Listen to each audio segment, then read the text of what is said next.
So many people ask me, how long should a blog post be?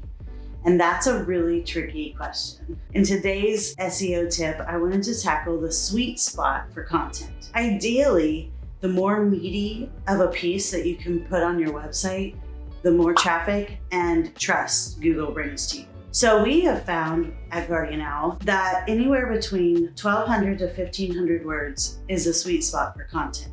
Now I know that seems like a lot, but you don't have to publish a piece every day or even every week. If you take the time to pour into your publication that amount of information, you can get away with publishing once a month.